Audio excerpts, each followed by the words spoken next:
Doctor, buenos días. Buenos días.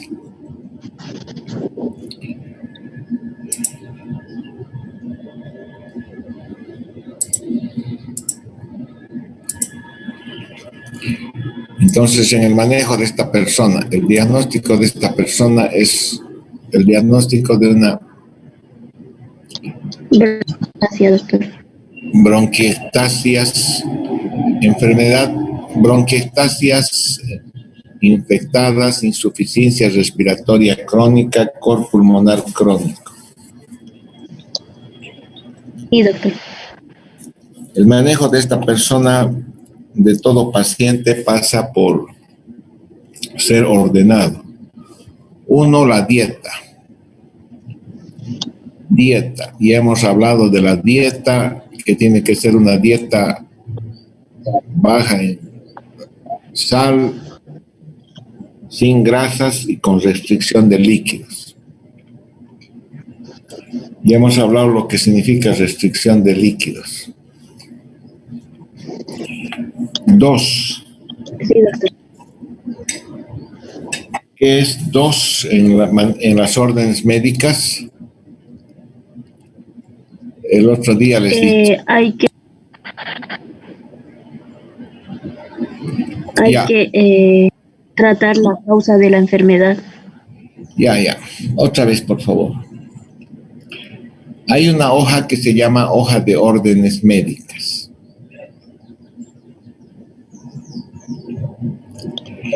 En esa hoja se llama órdenes médicas, el médico hace lo que se dice órdenes médicas en forma ordenada. 1 pone dieta.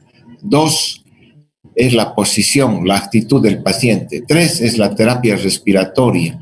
4 son los líquidos endovenosos. 5 son los medicamentos. 6 son los estudios y laboratorios a solicitar.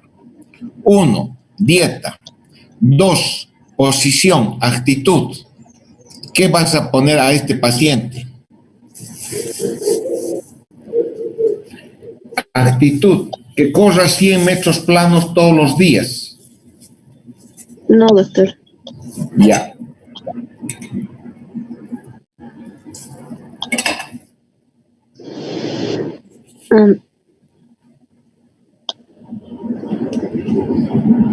Dependiendo al estado en el que se encuentra, puede no realizar esfuerzo físico porque le va a causar disnea.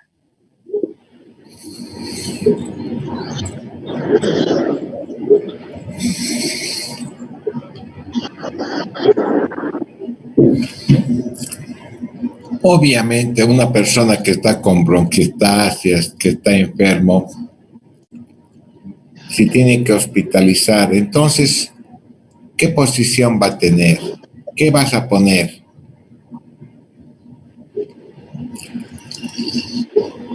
Evite reposo. ¿Qué vas a poner? Reposo.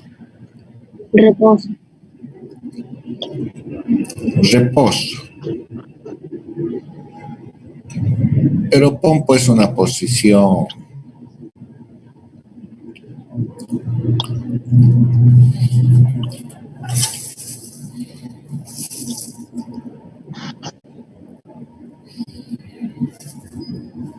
No le entiendo, doctor.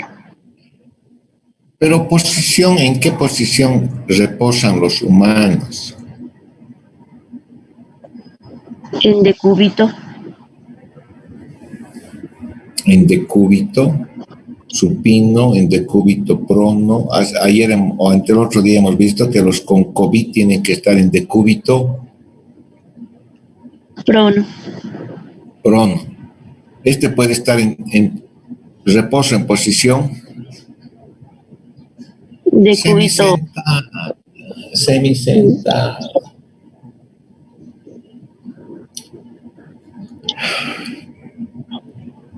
Pusieras pues reposo en posición semisentada.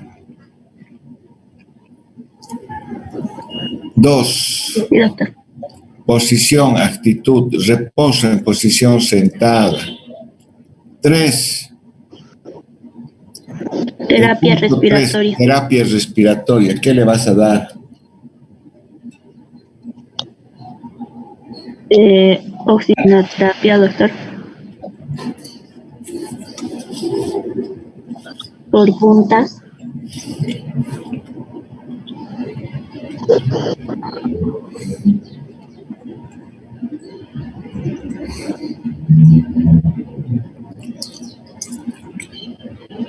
Escribí pues en tu hoja de órdenes.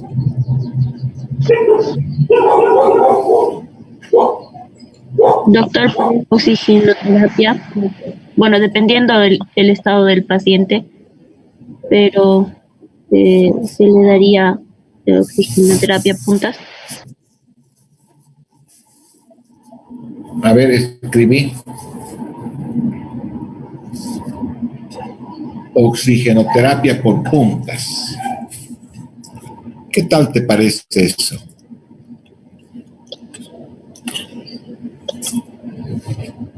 ¿Entiendes lo que has escrito? No, ¿Tú crees que la enfermera va a entender? no, doctor. Entonces pon pues algo que la enfermera entienda. Terapia respiratoria, ya. Oxigenoterapia. Este paciente, por la patología que tiene, bronquiectasias y demás cosas, posiblemente esté, ¿qué alteración del intercambio gaseoso tenga? Deficiente. Que tenga Insuficiencia respiratoria, doctor. Pero ¿cómo se manifiesta eso? Hipoxemia. Este paciente posiblemente tenga lo que dices, que Hipoxemia. hipoxemia. Este paciente posiblemente tenga hipoxemia. Entonces, para aliviar su hipoxemia, le tienes que dar oxigenoterapia. Ya, es correcto. Pero tienes que anotar algo que sea comprensible para que la señorita enfermera pueda proceder a cumplir esa indicación. ¿Cómo vas a colocar oxígeno por puntas nasales? Escribí. Oxígeno por puntas nasales a... ¿Cuánto has empezar dicho? por unos 5 litros por minuto. ¿Por qué no 2? ¿Por qué no 3? ¿Por qué no 4? ¿Por qué 5?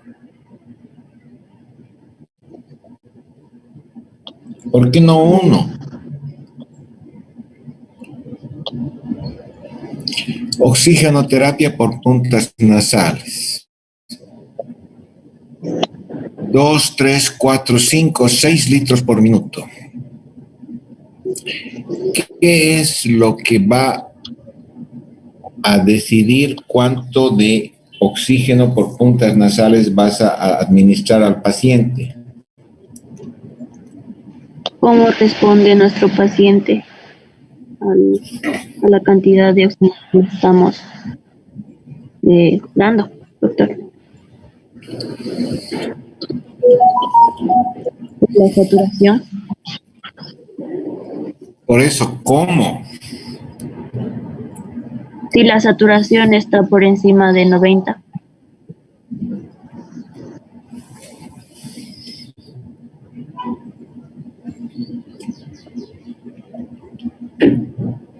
Entonces, ¿cómo vas a anotar? Oxigenoterapia por puntas nasales a 2 litros por minuto hasta que nuestro paciente tenga una saturación por encima de 90.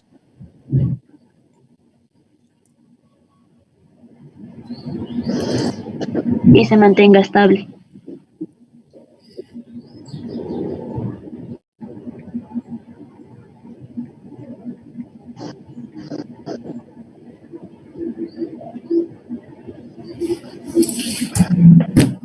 Entonces vas a anotar oxigenoterapia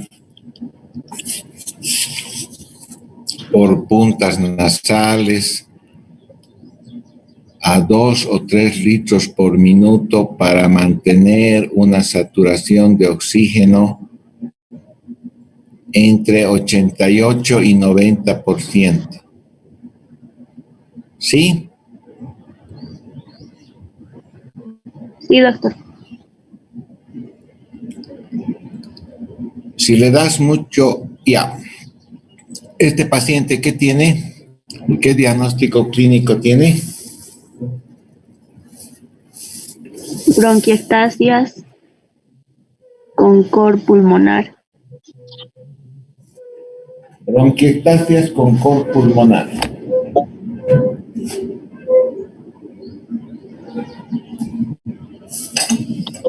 Bronquiectasias con cor pulmonar.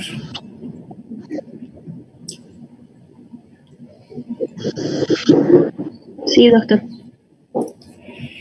¿Qué alteración del intercambio gaseoso tiene?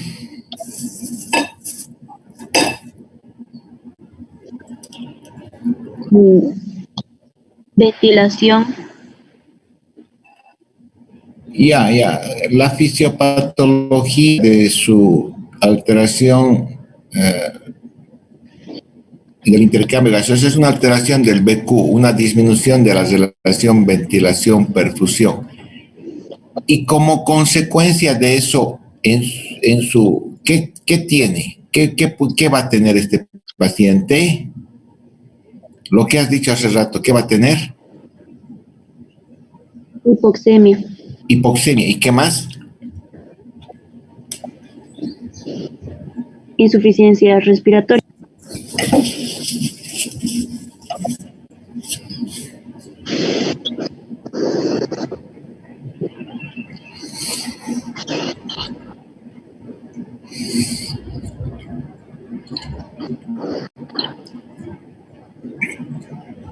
¿El pulmón para qué sirve, pues? Para el intercambio de gases y la oxigenación de la sangre. ¿Qué gases? ¿Qué gases? Oxígeno y dióxido de carbono. Entonces, ¿qué va a estar alterado en este paciente?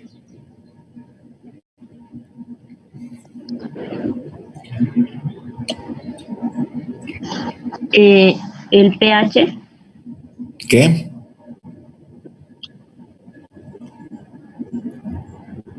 El intercambio gaseoso, doctor. Por eso, ¿qué gases se intercambian en el pulmón? Oxígeno y dióxido de carbono. Gracias. Entonces, en este paciente que tiene esta enfermedad, ¿qué alteración en esos gases va a haber? Hipoxemia e hipercapnia. Gracias. ¿Qué va a haber? Hipoxemia e hipercapnia. Gracias. ¿Qué va a haber? Hipoxemia e hipercapnia.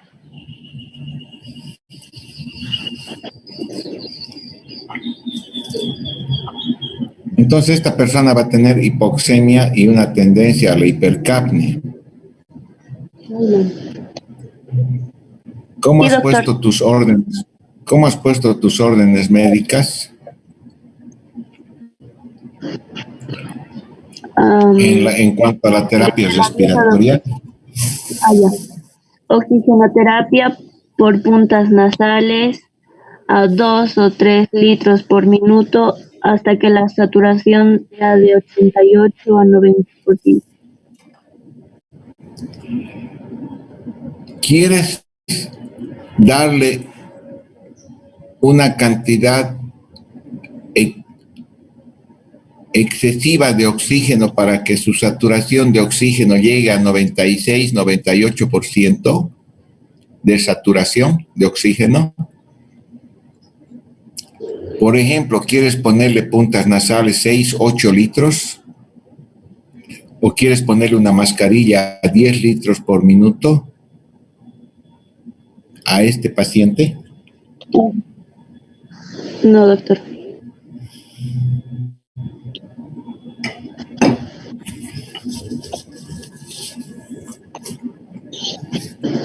No, doctor. ¿Por qué?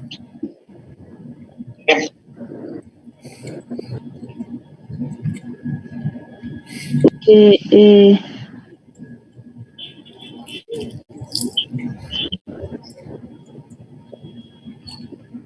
la cantidad del oxígeno que voy a darle a nuestro paciente es demasiada para que pueda realizar el intercambio correctamente.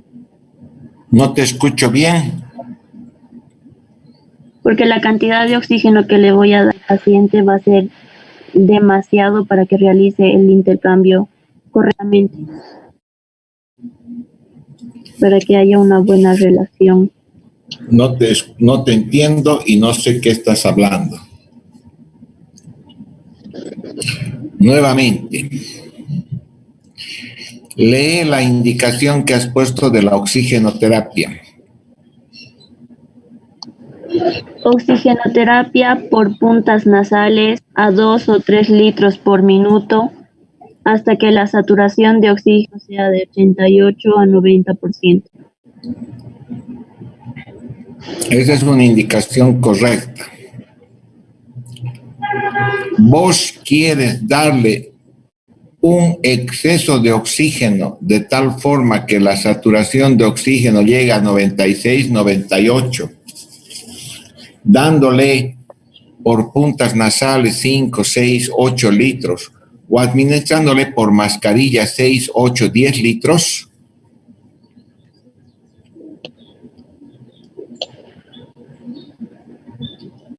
No, doctor. No quieres hacer eso. Bueno, ¿Por qué no quieres hacer eso? ¿Qué? Para que llegue a una saturación mejor, sí le daría mayor cantidad de oxígeno. O sea, a esta persona le pusieras una mascarilla a 10 litros por minuto de oxígeno para que su saturación llegue a 96, 98. Espera un rato.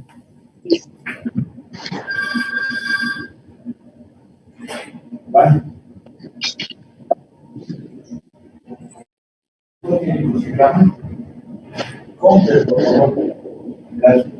No voy a hacerlo.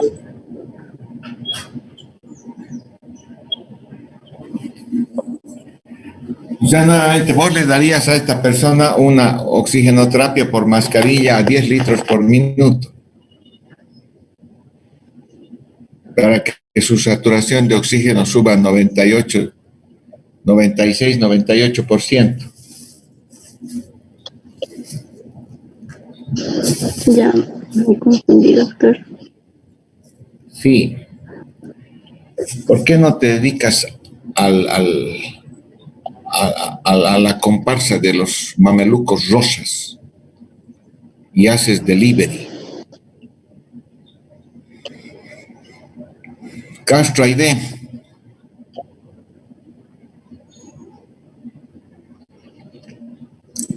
Castro ID. Buenos días, doctor. Sí, le estoy escuchando. ¿Qué diagnóstico tiene esta persona? Bronquiectasia con cor pulmonar.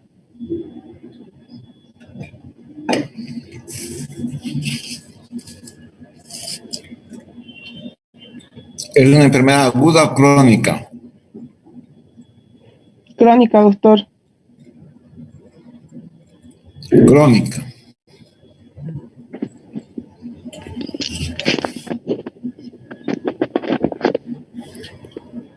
¿Qué alteración en los gases tiene? Hipoxemia e hipercapnia. Hipoxemia e hipercapnia. Esa combinación de alteración en los gases arteriales, de hipoxemia e hipercapnia, ¿qué alteración en el equilibrio ácido-base produce?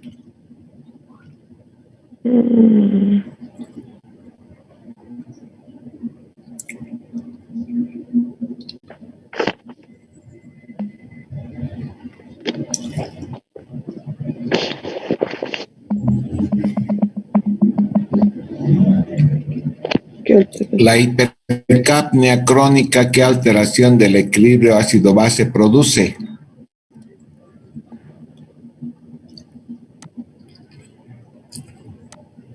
No es necesario que estés buscando en tu libro, amiga, porque yo te pregunto a vos, no a tu libro.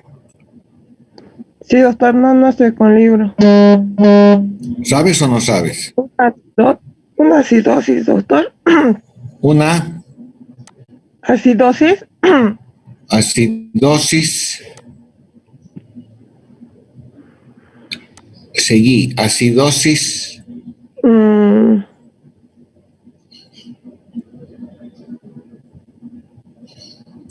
¿Esa acidosis es secundaria a elevación del CO2 o a disminución del bicarbonato?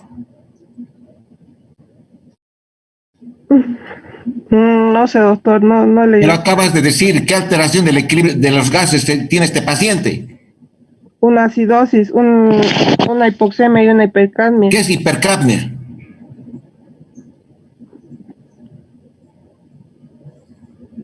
¿Qué es hipercapnia?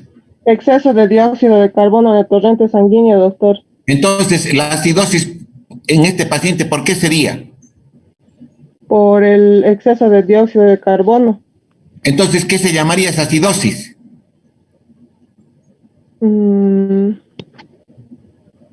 Acidosis respiratoria. Claro.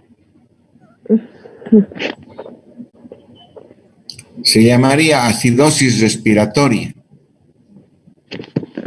¿Esta es una enfermedad aguda o crónica? Crónica, doctor. Entonces, ¿qué tipo de acidosis respiratoria tendría? Crónica.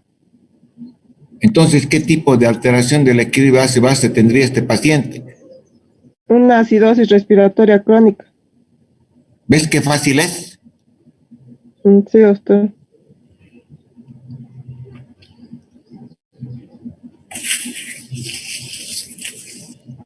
Entonces, esta persona tendría una hipoxemia, una hipercapnia, y la hipercapnia crónica, producto de la alteración de la relación ventilación-perfusión, producto de su enfermedad parenquimatosa pulmonar crónica, le produciría una acidosis respiratoria crónica. Una acidosis respiratoria crónica. Esta persona viviría con hipoxemia, hipercapnia y acidosis respiratoria crónica. A ver, repetí, Aide. Este paciente viviría con una hipoxemia, hipercapnia y una acidosis respiratoria crónica. Ahora volvemos a la fisiología. Vos eres una persona joven. ¿Qué te hace respirar a vos? ¿Qué estímulos hacen que tu centro respiratorio mande la orden para que tu diafragma se contraiga y introduzca aire y se produzca un fenómeno inspiratorio? Porque tu centro respiratorio es el que comanda y de ahí sale la orden para que respires. ¿Cuáles son, a qué responde tu centro respiratorio para que tú respires? ¿Cuáles son los estímulos que hacen que tú respires?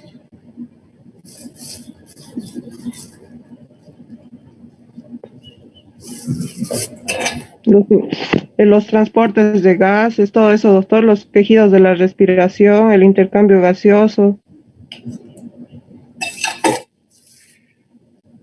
Ay, ay, ay.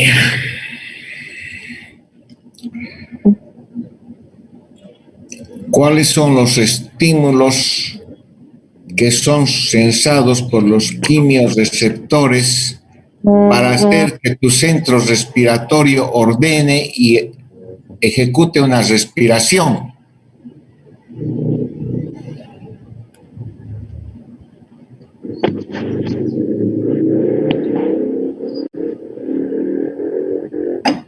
Cuando el pH, doctor, va a aumentar, el dióxido de carbono va a disminuir, o sea, el dióxido de carbono va a ir a disminuir el oxígeno y va a activar lo que va a ser los quimiorreceptores.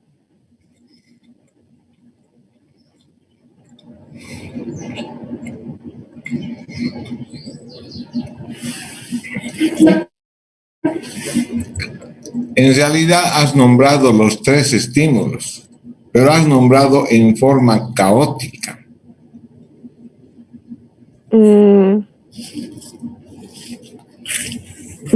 O sea, hay... En forma completamente caótica, cualquier cosa.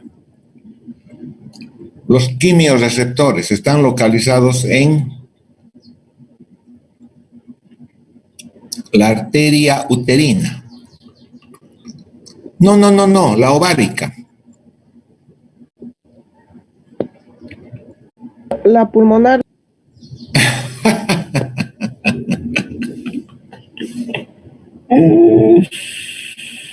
Me está hablando de los... En la carótida. Usted está hablando de los quimiorreceptores. La carótida, doctor. Están en la carótida y en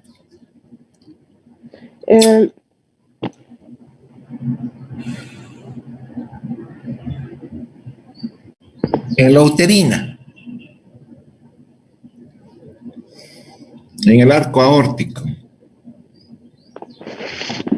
¿Dónde habían estado?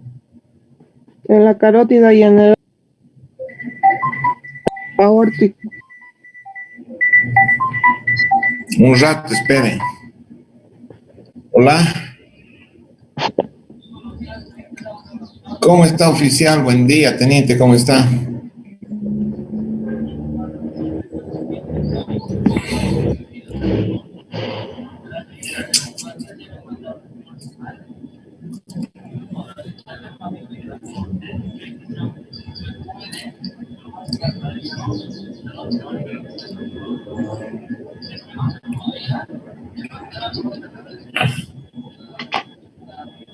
Sí, más o menos.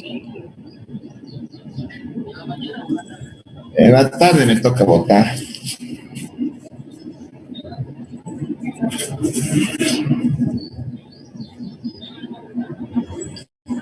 Ya. Yo le llamo esta noche, oficial, teniente. ¿A qué hora quiere que le llame?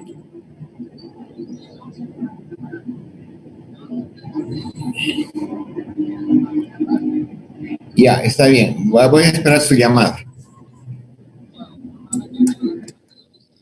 Ya, gracias.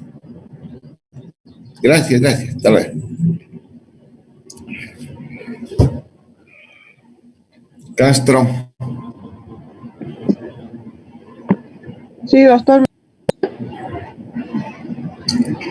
Los quimiorreceptores son células especializadas localizadas en el arco aórtico en la arteria carotídea. Sensan los cambios producidos en la concentración de hidrogeniones.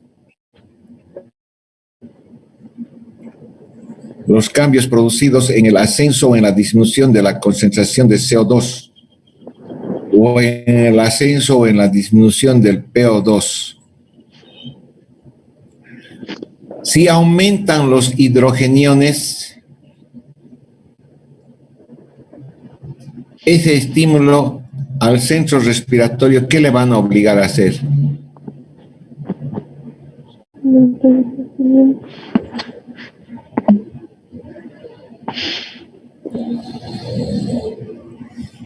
Ir a bailar saya, ¿no? Para ganarse 5 puntos y aprobar el tema de medicina interna. Va a hacer que la persona respire más rápido, doctor. Como si aumentan los hidrogeniones, entonces el centro respiratorio, los quimiorreceptores van a sensar eso y el centro respiratorio va a producir un estímulo para que la persona respire más. Y esa es la respuesta. Si aumenta el CO2, ¿qué va a hacer?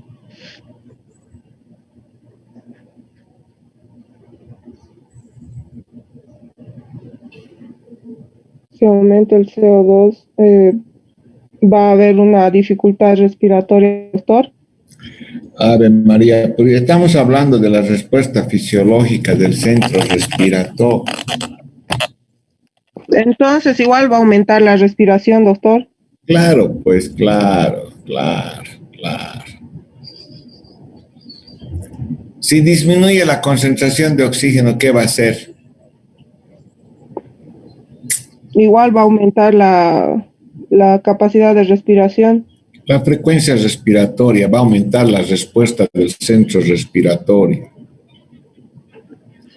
Entonces el centro respiratorio responde a los cambios en la concentración de iones hidrógeno, a las modificaciones en la concentración de CO2 y de oxígeno.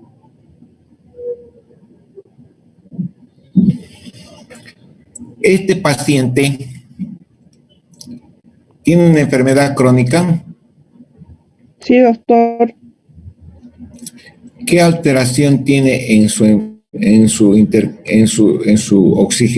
gases, en su equilibrio ácido-base? Una hipoxemia, hipercapnia y una acidosis respiratoria crónica. Hipoxemia, hipercapnia y acidosis respiratoria crónica. Entonces, sus quimiorreceptores, ¿a qué se han habituado por años?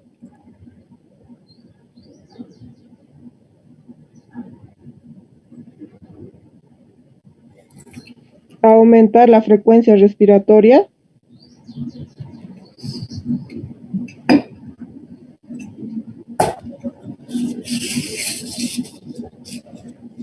Y al pH ácido.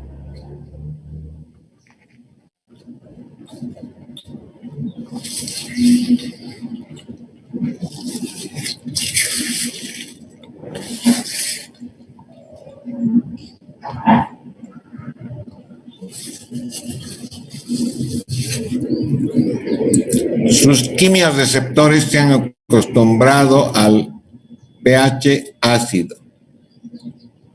O sea, ya no responden al incremento de hidrogeniones. ¿Se han acostumbrado a qué más? Aumentar la frecuencia respiratoria. ¿Qué otra alteración crónica tiene este paciente? La hipoxemia. ¿Qué otra alteración crónica tiene este paciente? La hipercapnia, la acidosis respiratoria. Pero entonces, sí, pues los quimiorreceptores se han acostumbrado a vivir en un medio con hipercapnia y con acidosis. Los quimiorreceptores se han acostumbrado a vivir en un medio con hipercapnia y acidosis respiratoria. Entonces, ya no responden a esos estímulos, porque se han habituado en años a la elevación del CO2 y a vivir en un medio ácido. Ya no responden.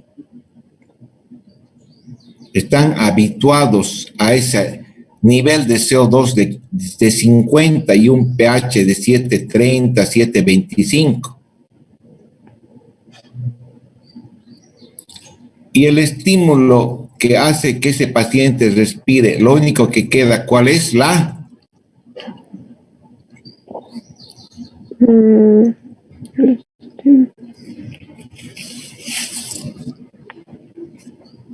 respuesta de los quimiorreceptores, doctor.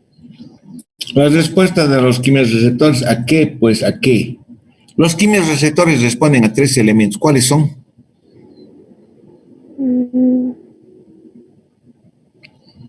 A ver, anota pues, en un papelito. Quimiorreceptores responden a 3 elementos: oxígeno, CO2 y hidrogeniones. A ver, anota. O2, CO2, hidrogeniones. ¿Has anotado? Sí, doctor. Ahora, tacha. Pon una cruz sobre hidrogeniones. Ya no responden a hidrogeniones. Ya, doctor. Tacha, ya no responden a CO2. ¿Qué queda? Oxígeno. Entonces, esos quimiorreceptores, ¿a qué responden? Al O sea, oxígeno. a los cambios en el oxígeno. Es lo único que están respondiendo. ¿Qué queda? Los cambios en él. Oxígeno. Ese es el único estímulo que hace que este paciente mantenga su frecuencia respiratoria. Y si le das un exceso de oxígeno,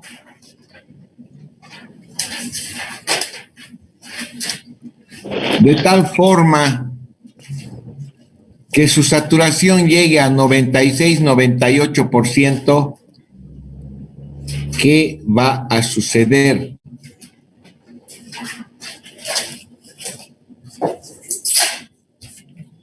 Sus células se van a oxidar y van a generar radicales libres, doctor. Padre nuestro que estás en los cielos, santificado.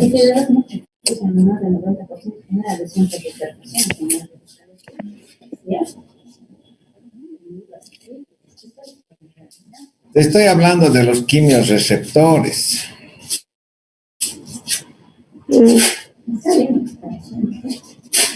¿Su frecuencia respiratoria va a disminuir o va a bajar, doctor? Eso pues, amiga, eso. Los quimiorreceptores en este paciente has tachado, ¿no es cierto? Has tachado los hidrogeniones. Has tachado el CO2, ¿no es cierto? Sí, doctor. ¿Qué quedaba? Oxígeno. O sea, el único estímulo para que respire este paciente, ¿qué es? El oxígeno, doctor. Y si le doy mucho oxígeno y anulo este estímulo, ¿su estímulo respiratorio va a disminuir o va a aumentar? Va a disminuir, doctor. Va a disminuir.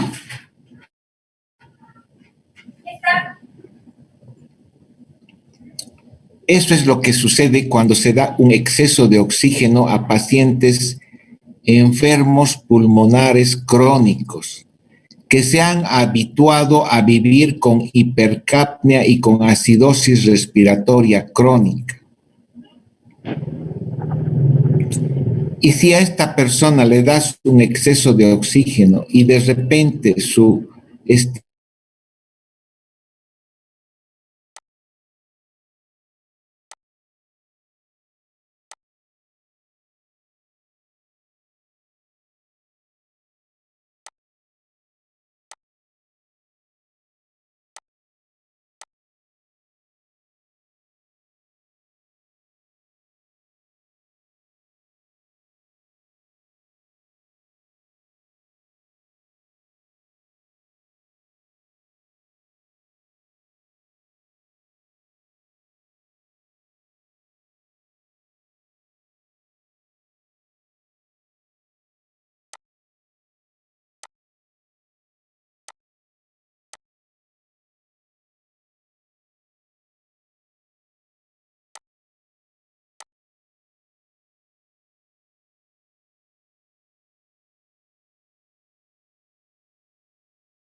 Hola, Gustavo, empecé a hablar, si quieres hablar. Bueno, doctor, ¿Qué alteración crónica en los gases tiene este paciente? tiene una alteración crónica en alteraciones hipercápnica, disminución de oxígeno, y esos serían los gases, doctor. ¿Qué Hipercapnia. alteración en el equilibrio ácido-gas y en el cambio de gases tiene este paciente? Entonces tendría una hipoxia, hipercapnia y una acidosis crónica, doctor. Hipoxemia, se dice. Hipoxemia, perdón. Hipoxemia, hipercapnia y acidosis respiratoria crónica. Repetí. Crónica. Hipoxemia, hipercapnia y acidosis respiratoria crónica. ¿Y cuál sería la consecuencia de darle un exceso de oxígeno a este paciente?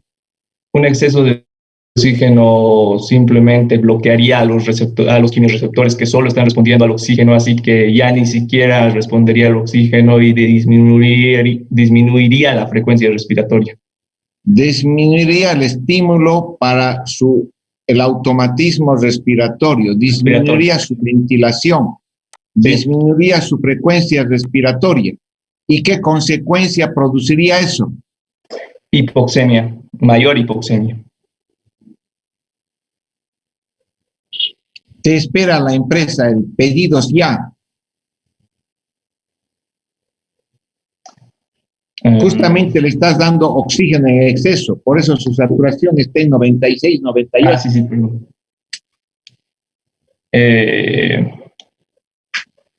Mayor acidosis respiratoria.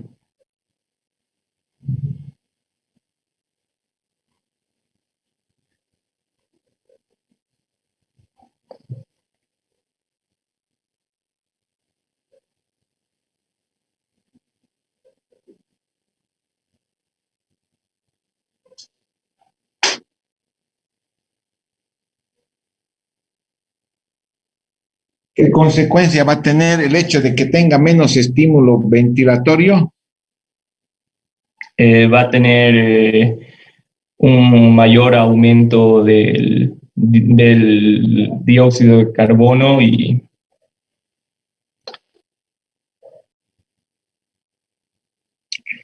va a retener más CO2.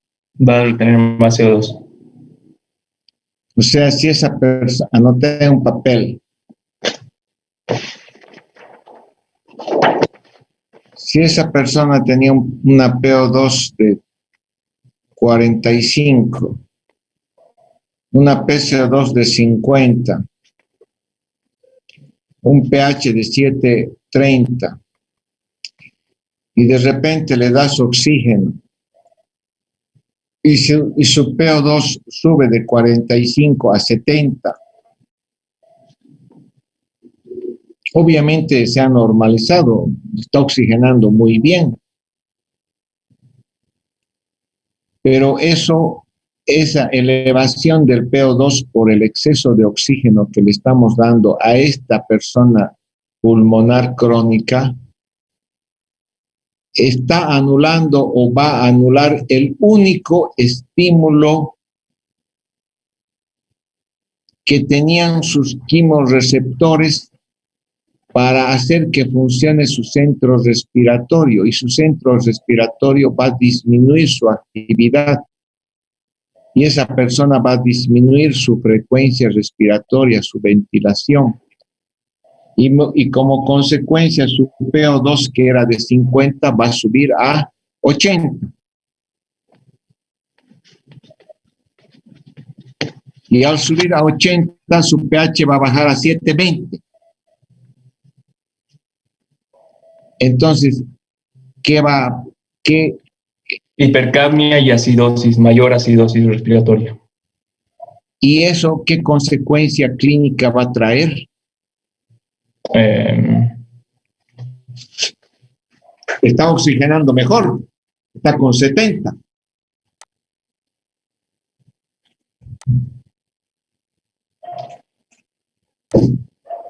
¿Qué consecuencia clínica va a traer? pH.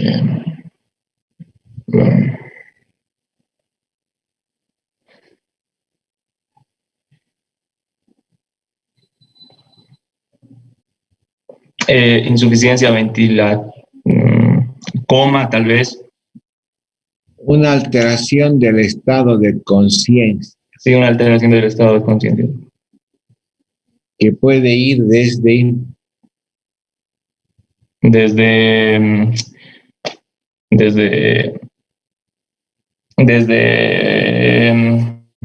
alteración de la percepción hasta Desde la somnolencia, el letargo, el estupor, al coma.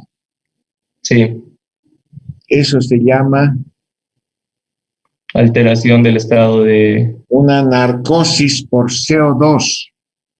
anarcosis por CO2. Narcosis por CO2, alteración del estado de conciencia. Esa persona puede estar oxigenando bien porque su PO2 ha subido a 70, pero se va a morir porque va a empezar a retener CO2 y va a empeorar su pH. Va a entrar en una narcolepsia, en una narcosis por CO2. Entonces, a estas personas crónicas con enfermedades pulmonares crónicas, bronquiectasias, EPOC, enfisema, asma crónica, Carlita, ¿cómo tienes que ordenar la oxigenoterapia? En dosis bajas, doctor. A 2-3 litros por Dosis minuto. suficientes, dosis bajas, suficientes para Para que su saturación llegue a 88-90%. llegue al cielo, llegue al tunari. Carlita, Doctor, para que llegue a una saturación de oxígeno estable de 88-90%. entonces en las personas pulmonares crónicas se debe administrar una forma de oxigenoterapia limitada, de tal forma que la saturación de oxígeno esté entre 88 y 90%, para que estas personas mantengan el estímulo hipóxico de la respiración y no entren en ese estado de disminución de la respiración y de narcosis por CO2. A veces es difícil hacerlo porque al tratar de limitar la oxigenoterapia, uno no controla adecuadamente la hipoxemia. Y obviamente dejar en hipoxemia a estos enfermos produce también pues alteraciones. Entonces uno tiene que equilibrar exactamente la administración de oxígeno con la posibilidad de retención de CO2. La oxigenoterapia en estas personas puede hacerse por puntas nasales, puede también usarse por mascarilla si es necesario, porque tampoco,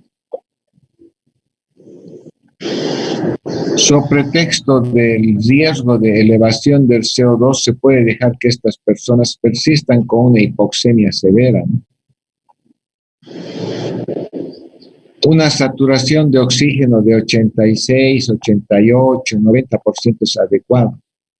Pero una saturación de oxígeno menos de 84% es pues inadecuado en estas personas. Entonces hay que hacer maniobras para mejorar esa saturación de oxígeno. Si no es suficiente con puntas nasales, a veces con una mascarilla con Venturi, mascarillas de alto flujo con Venturi, o a veces con asistencia ventilatoria no invasiva para sacar CO2, mejorar la oxigenación. Ya. Alejandra. Sí, doctor. 1, dieta. 2, 3, terapias respiratorias. 4, Líquidos intravenosos. Líquidos endovenosos. ¿Qué le vas a poner? Bueno, ya que se trata de un cor pulmonar, una insuficiencia cardíaca derecha, podría colocarle vía intravenosa dobutamina, por ejemplo, un vaso. ¿Qué cosa? No, perdón, dobutamina. Dobutamina. Sí, para aumentar la contractilidad del ventrículo derecho. O sea, a este pobre tipo le vas a encapsular dobutamina. En realidad, ¿Qué es la dobutamina? es un beta-2 adrenérgico agonista. Beta-adrenérgico. Actúa de acción beta-adrenérgico. ¿Qué produce, pues? Aumento de la contractilidad del miocardio. Es un inotrópico. Sí, inotrópico. Estamos frente a un estado de un shock, de un estado de shock cardiogénico, algo. Estamos hablando de eso. No. ¿Y para qué quieres colocarle dobutamina? Bueno. ¿Por qué no vas a escribir novelas de terror, novelas infantiles? Quizás te vaya mejor. Como Calvimonte, si escribes novelas para niños.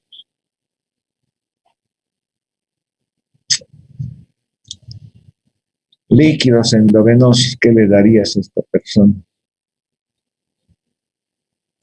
Estamos quizás frente a una persona que tiene una complicación de su problema pulmonar crónico. ¿Qué complicación de un problema pulmonar crónico de estas características es más frecuente en esta persona?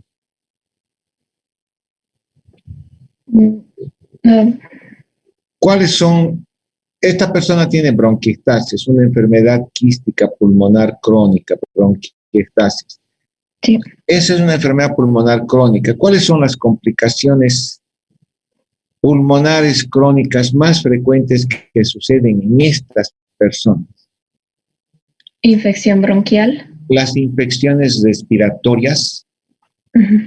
Puede ser bronquitis, puede ser neumonía, infecciones respiratorias y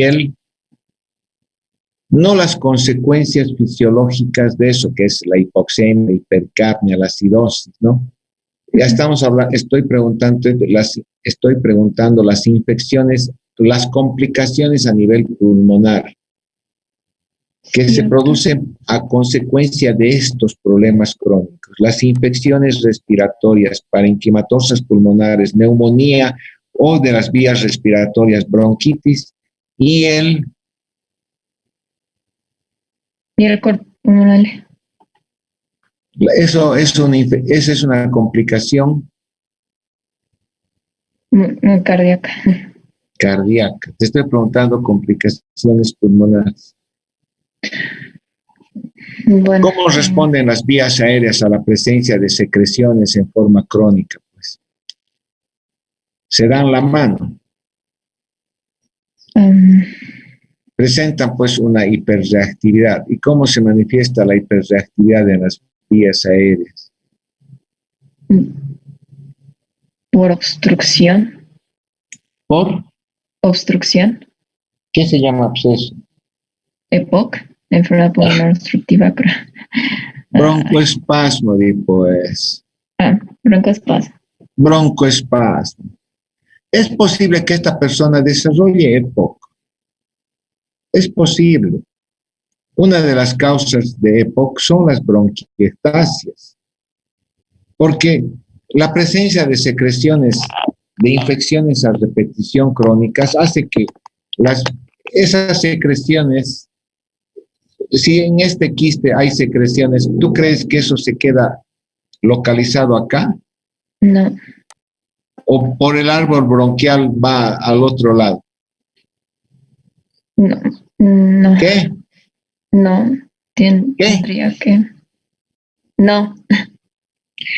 O sea, una secreción aquí puede ir por este árbol bronquial y terminar aquí. Es posible, es Claro posible. que es posible, pues. Esa es la forma como se contamina. El árbol bronquial, pues, es un sistema de tubos interconectados entre sí.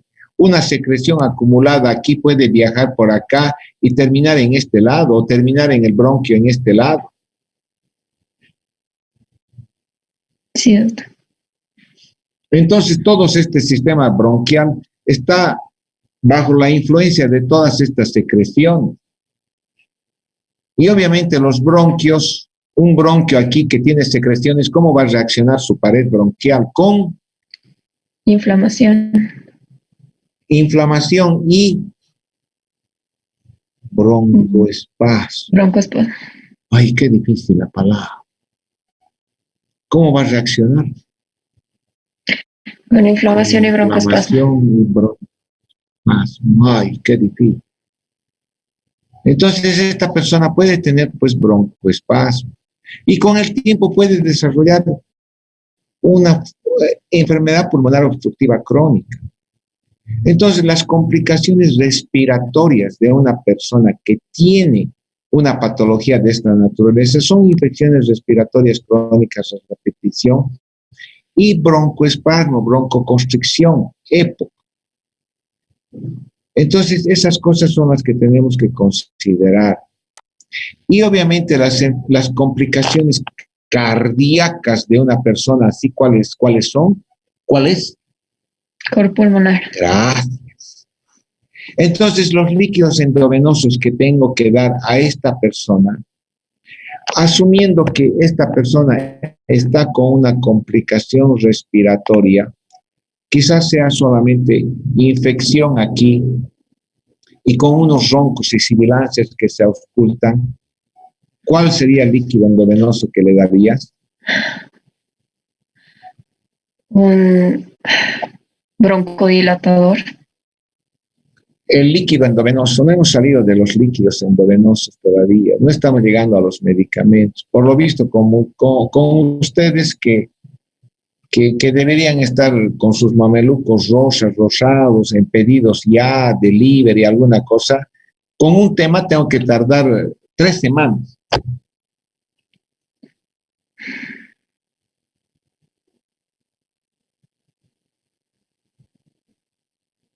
Lastimosamente, Sí, yo me sí canso hay, de hablar. O sea, sí hay, sí hay infecciones a repetición. estamos deberían hablando de hacer- los líquidos endovenosos. ¿Qué le vas a poner? Podría darse antibióticos intravenosos. Estaba hablando de líquidos.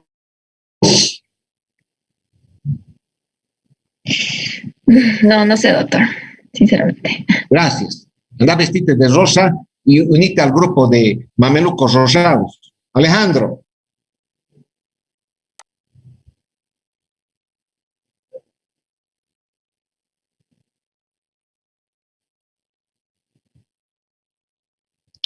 Le podría dar un suero, Ringer lactato. Correcto. ¿Qué había sido, Alejandrita? Riger lactato.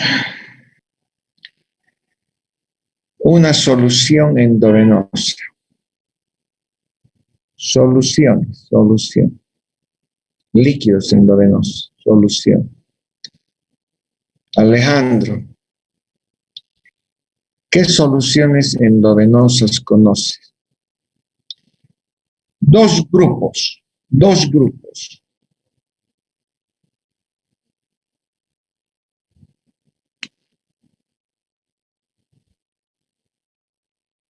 No, antes de llegar a eso.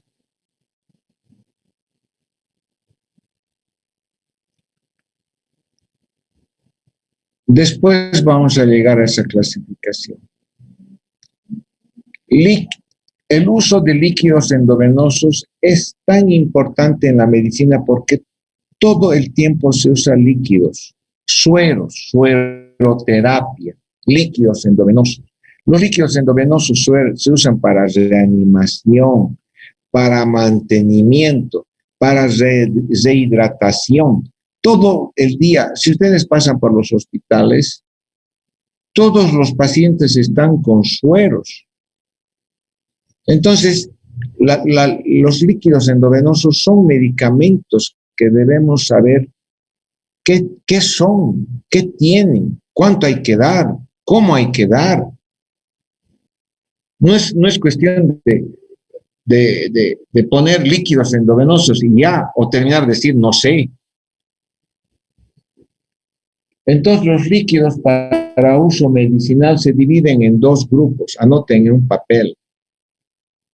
Dos grupos principales, Alejandro. ¿Cuáles son? Cristaloides, y en el otro extremo del papel anoten los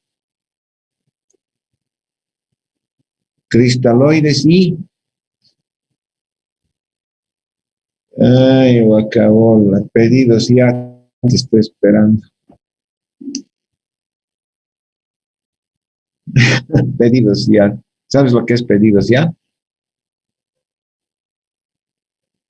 Puedes incorporarte a ese team. Aide Castro. Los coloides, doctor.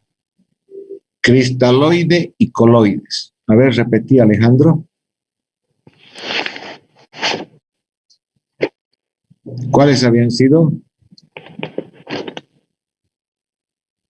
Dos grupos, cristaloides y coloides. Esos son los líquidos endovenosos de uso en medicina. ¿Cuáles habían sido? Gracias, Alejandro. ¿Cuál es la diferencia básica de esas soluciones? ¿Qué es una solución?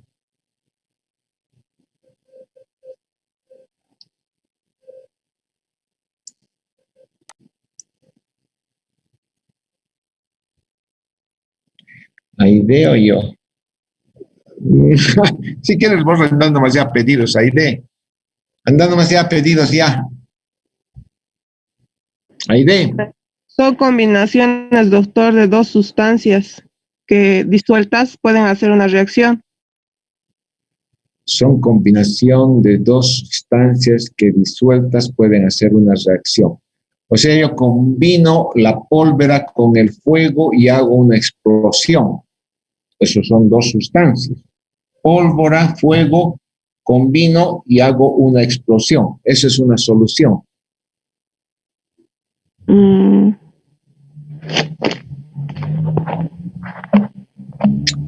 Fernando, no te he escuchado. Estos tres de aquí abajo están más callados, que deben estar haciendo su solicitud a delivery. Fernando. Doctor, son soluciones acuosas, estériles.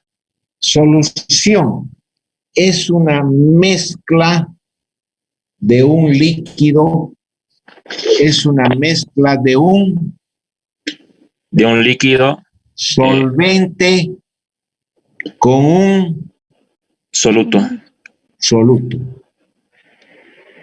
Tu café que has tomado esta mañana, ¿qué es? Una solución. Solución. Solvente, ¿qué es? En tu café. El agua. El agua. Los solutos, ¿cuáles eran? Los granos de café. El café y el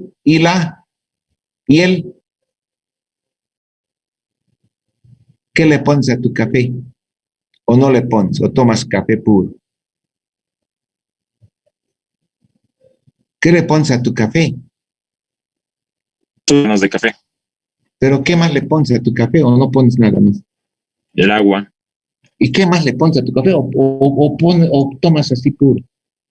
¿No le pones esos granitos blanquitos?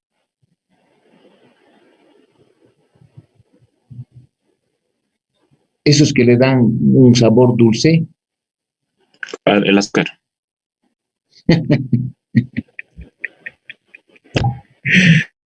Realmente son. Entonces, ¿tu café qué es? Una solución. Solución. tiene como solvente el agua, agua. Como solutos tiene los granos de café y el azúcar, solutos. La combinación de un solvente con solutos se llama solución. ¿Sí? Sí, doctor. Gracias. Los cristaloides y los coloides son Soluciones. soluciones, donde el solvente es el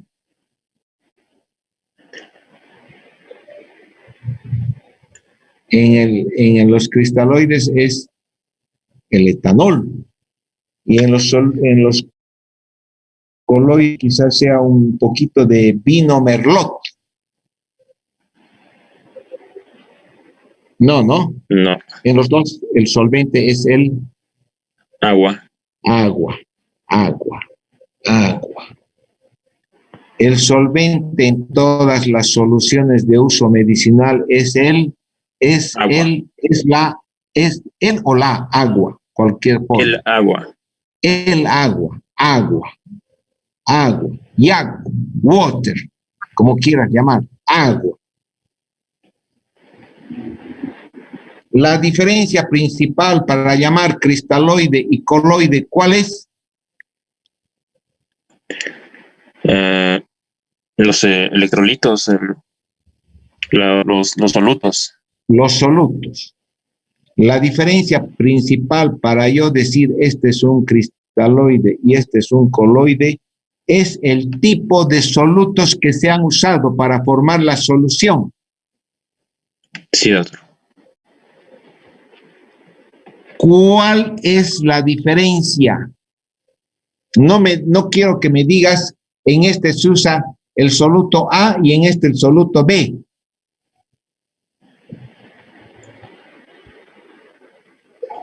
¿Por qué se llama cristaloide? ¿Por qué se llama coloide?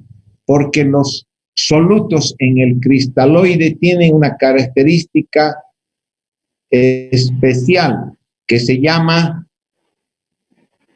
peso molecular.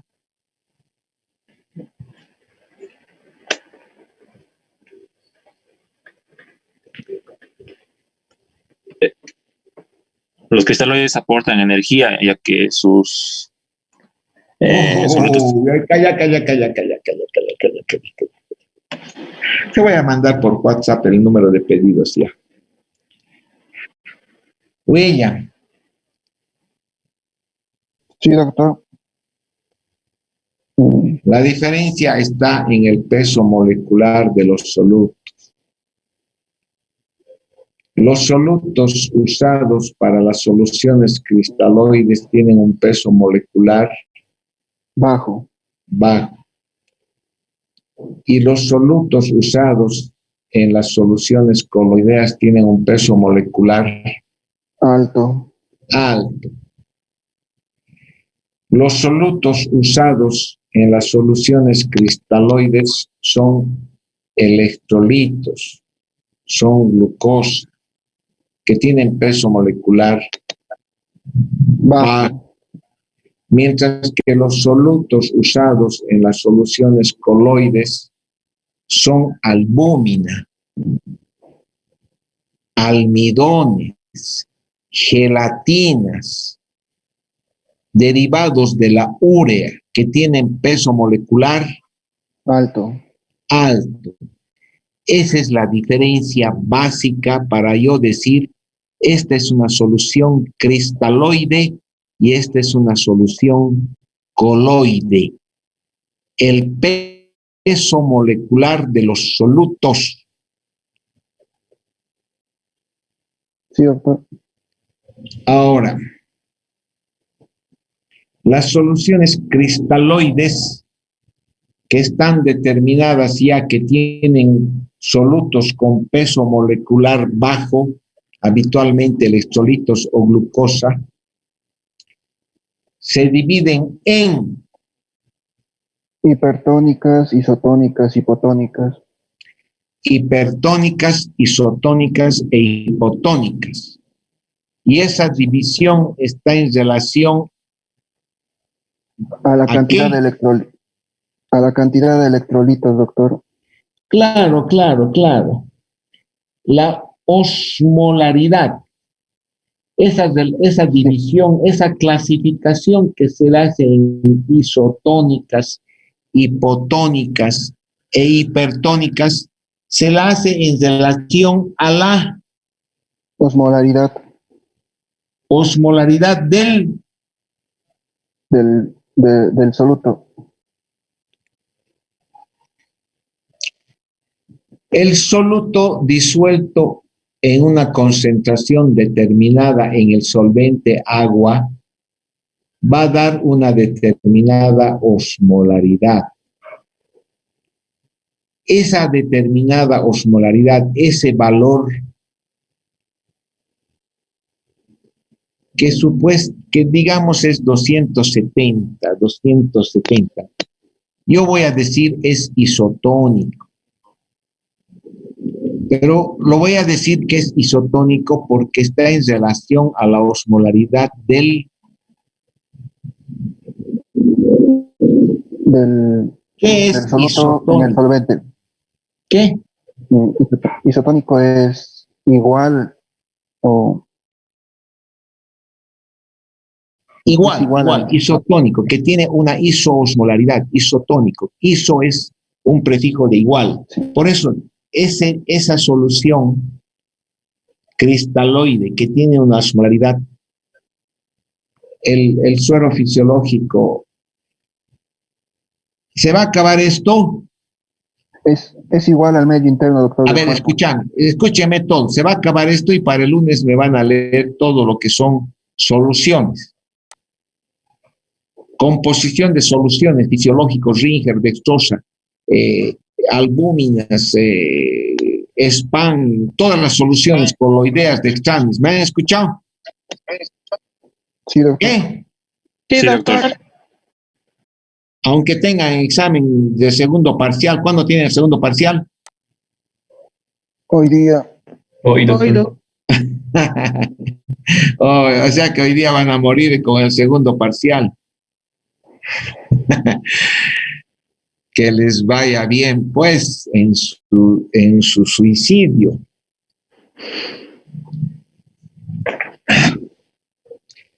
Esa clasificación de isotónico, hipotónico, hipertónico de una solución usada en medicina, se la clasifica como tal porque esa solución es isotónica, se dice que es isotónica porque esa osmolaridad está en relación a qué. Alguien que me diga que se gane un puntito. A la osmolaridad del plasma. Ahí está. ¿Quién es? Alejandra Calvimonte. Alejandra. Ya has recuperado un puntito. La clasificación. ¿A quién van a administrar esa solución? A los humanos. Entonces, la clasificación de isotónica, hipotónica, hipertónica está en relación a la osmolaridad plasmática. Si yo administro una solución isotónica, significa que estoy dando una solución que tiene, Alejandra, La misma composición. una osmolaridad parecida a la del Plasma. plasma. Si la solución es hipertónica, significa que le estoy dando una solución Que tiene más osmolaridad que el plasma. Gracias. Por eso se clasifican la osmolaridad en relación a la osmolaridad plasmática. Y la osmolaridad plasmática normal es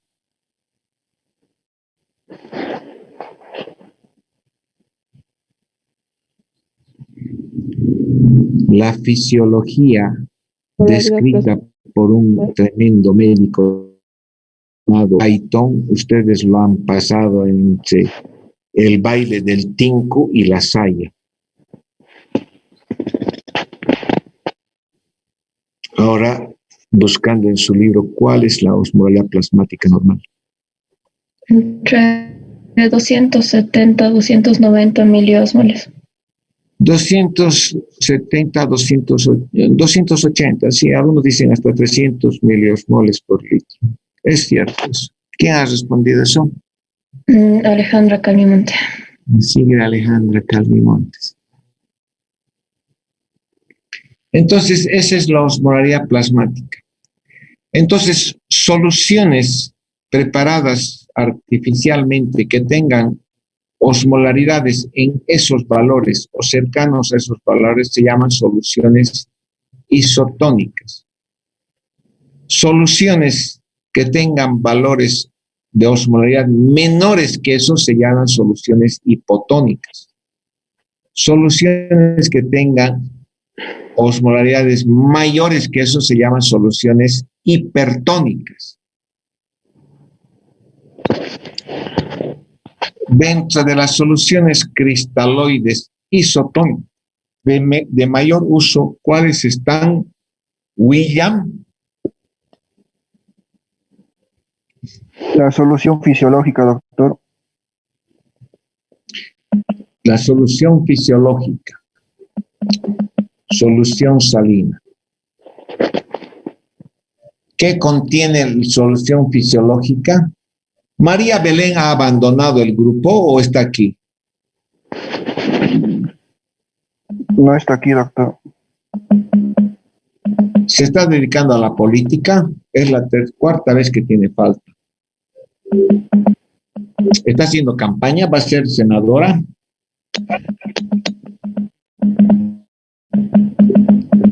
William, Sí, ¿qué doctor. tiene la solución fisiológica? Un solvente, ¿qué es el? Agua. Y un soluto, ¿qué es el? ¿Qué es? Los electrolitos, doctor. Y Vanadio y paladio. ¿O no? No es sodio. vanadio. ¿Qué es? ¿Qué? Es sodio y cloro, doctor.